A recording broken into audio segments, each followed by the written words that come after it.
సందవేని ప్రశాంత్ యాదవ్ గారు బీఆర్ఎస్ పార్టీకి రాజీనామా చేసి ఇవాళ నరేంద్ర మోడీ గారి నేతృత్వంలో కేంద్ర ప్రభుత్వ నిధులతోటే గ్రామాలు అభివృద్ధి చెందుతున్నాయి తప్ప వేరేది కాదని చెప్పి ఇవాళ వారు భారతీయ జనతా పార్టీలో వారితో పాటు అనేక మంది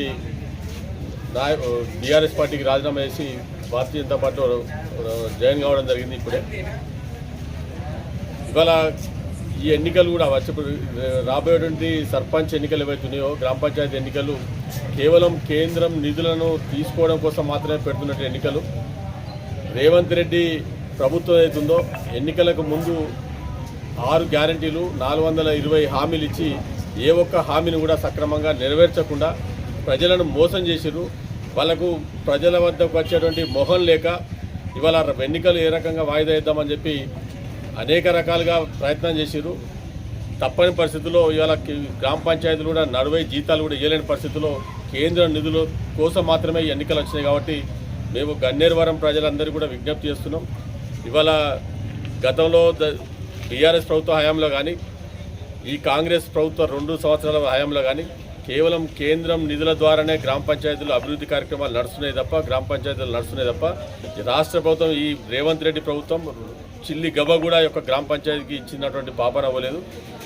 రేవంత్ రెడ్డి అనేక సార్లు చెప్పిండు నన్ను పోసినా కూడా నా దగ్గర రూపాయి లేదని చెప్పి. అటువంటి పరిస్థితుల్లో ఇవాళ గన్నేరువరానికి కేంద్రం నిధులతో పాటు బండి సంజయ్ కుమార్ గారు ప్రతి గ్రామానికి లక్షల రూపాయలు ఇవ్వడం జరిగింది. అది కాకుండా ఇక్కడ రోడ్లకు సంబంధించి సిఆర్ఐఎఫ్ రోడ్లు కానీ ఇవాళ కాసింపేట నుంచి వెళ్ళిపోయేటువంటి గన్నేరువరం నుంచి వెళ్ళిపోయేటువంటి రోడ్డు కావచ్చు. ఇవాళ గత అనేక సంవత్సరాలుగా డిమాండ్ చేస్తున్నటువంటి గన్నేరువరం బ్రిడ్జ్ ఏదైతుందో 77 కోట్ల రూపాయలతోటి ఇవాళ పూర్తిగా కేంద్ర నిధులను మంజూరు చేయించినటువంటి ఘనత బండి సంజయ్ కుమార్. కాబట్టి ఇవాళ బండి సంజయ్ కుమార్ గారు కేంద్ర నిధులు వీరు ఉంటేనే గ్రామాలు అభివృద్ధి చెందుతాయి. భారతీయ జనతా పార్టీ బలపరిచినటువంటి అభ్యర్థులను సర్పంచ్గా ఎన్నుకోవాలని చెప్పి మేము గన్నేరువరం ప్రజలకు విజ్ఞప్తి చేస్తున్నాం. బీజేపీ అభ్యర్థులు అయితేనే గ్రామాల ఒక ముఖ చిత్రం మార్చేటువంటి అవకాశం ఉంటుంది. ఇవాళ కాంగ్రెస్ దగ్గర కానీ బీఆర్ఎస్ ఓటేసినా అది మురిగిపోయినట్టే లెక్క. కాబట్టి భారతీయ జనతా పార్టీ అభ్యర్థులను గెలిపించాల్సిందిగా గన్నేరువరం ప్రజలందరూ కూడా మరొకసారి విజ్ఞప్తి చేస్తున్నాం. భారత్ మాతాకి జై.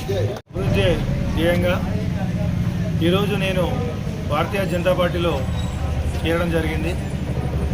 రానున్న స్థానిక ఎన్నికల్లో సర్పంచ్గా పోటీ చేసి గన్నేరువరం గ్రామాన్ని అభివృద్ధి చేస్తానని మరియు ప్రతి ఒక్క గన్నేరువరంలో సమస్యలన్నిటికీ నేను ముందుండి నడిపిస్తానని ఈరోజు తెలపడం జరుగుతుంది.